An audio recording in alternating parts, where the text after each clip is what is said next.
మహనీయులలో వెనుకబడిన తరగతికి చెందినటువంటి మహనీయులు ఆనాటి కాలంలో మరి ఈ తెలంగాణ ప్రాంతంలో మరి ఉద్యమం చేపట్టిన వ్యక్తి అంటేనేమి, ధైర్యంగా నిలబడినటువంటి వ్యక్తి అంటేనేమి, మరి యొక్క గౌడ సామాజిక వర్గానికి సంబంధించి రాష్ట్రంలో ఒక శక్తివంతమైన వ్యక్తి అంటేనేమి మరి సర్దార్ సర్వాయి పాపన్న గౌడ్ గారిని స్మరించుకుంటున్నాం.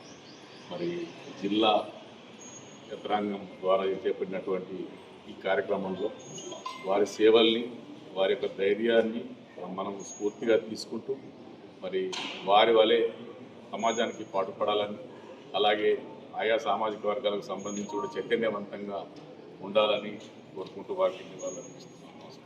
గారి గురించి మనం ప్రతి సంవత్సరం ప్రతి సందర్భంలో మాట్లాడుకుంటూనే వస్తున్నాము.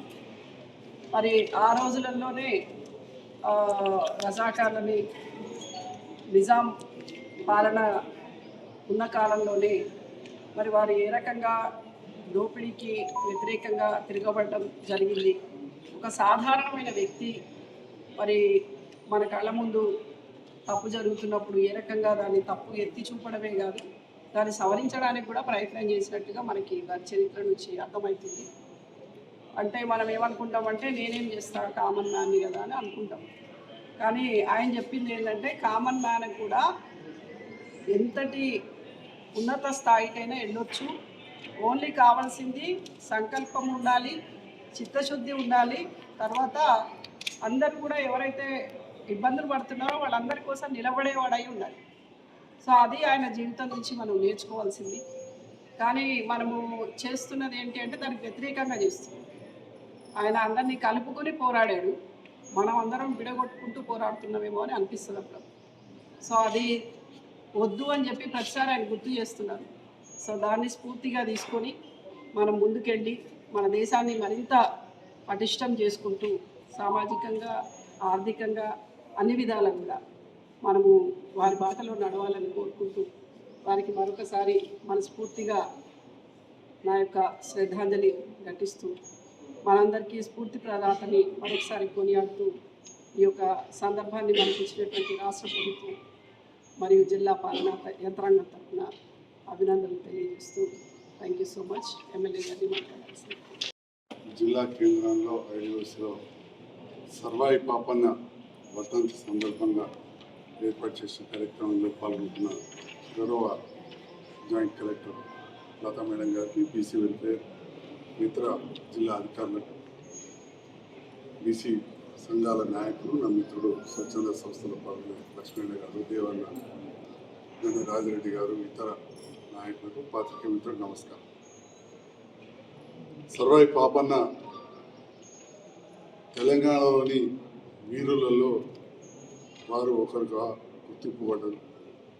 మరి ఆనాడు స్వతంత్రం రాకముందు మన నైజాం ప్రాంతాన్ని మొఘలులు, అదేవిధంగా ఎంతోమంది పాలిస్తున్న సందర్భంలో సామాన్యులకు అష్ట కష్టాలు పడుతున్న సందర్భంలో సర్వాయి పాపన్న ఒక పెద్ద దళాన్ని ఏర్పాటు చేసుకుని భువనగిరి, సిద్దిపేట, హుస్నాబాద్, కొందరైతే చరిత్ర చెప్తుంటో జగిత్యాల వరకు కూడా వారి సామ్రాజ్యం విస్తరించి ఉండే. అంటే ఆ రకంగా ఒక సామాన్య గీత కార్మిక కుటుంబం నుంచి జన్మించిన సర్వాయి పాపన్న ఒక దృఢ సంకల్పంతో, మంచి ఆలోచన విధానంతో ఎంతోమందిని కూడగట్టుకొని బలమైన సైన్యం, మొఘళ్ళ సైన్యం, మొఘల్ రాజులు అంటే చరిత్ర మనం ఎంతో చూస్తూ ఉంటాం. అలాంటి రాజులను ఎదుర్కొని గోల్కొండ కోటను కూడా స్వాధీనం చేసుకునే స్థాయి వరకు ఎదిగినంటే మరి సర్వాయి పాపన్న గురించి మనం ఎంత చెప్పుకున్నా తక్కువే.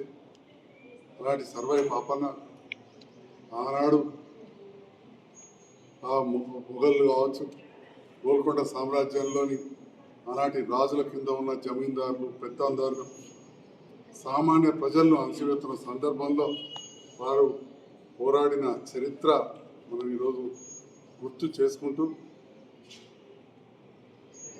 ఇలాంటి చిరస్మరణీయులు సర్వాయి పాపన్న లాంటి వారిని మనం స్మరించుకోవడమే కాదు, ఎందుకు స్మరించుకోవడం అంటే వారు ఏదైతే నిబద్ధతతో సామాన్య ప్రజల కోసం కృషి చేసినారో అడుగుజాడల్లో కూడా అందరం కూడా నడవాల్సిన అవసరం ఉన్నదని చెప్పి కూడా తెలియజేస్తూ వారు ఏదైతే గౌడకుల నుంచి జన్మించిందో ఆ గీత పరిశ్రమల కోసం బీసీ వెల్ఫేర్ మంత్రి అయిన పొన్నం ప్రభాకర్ గౌడ్ గారు చెట్టుపై పడి రక్షణ కోసం కావచ్చు, అదేవిధంగా వివిధ అంశాలలో రేవంత్ రెడ్డి గారి నేతృత్వంలోని ప్రభుత్వం నిరంతరం పనిచేస్తూ ఉన్నది.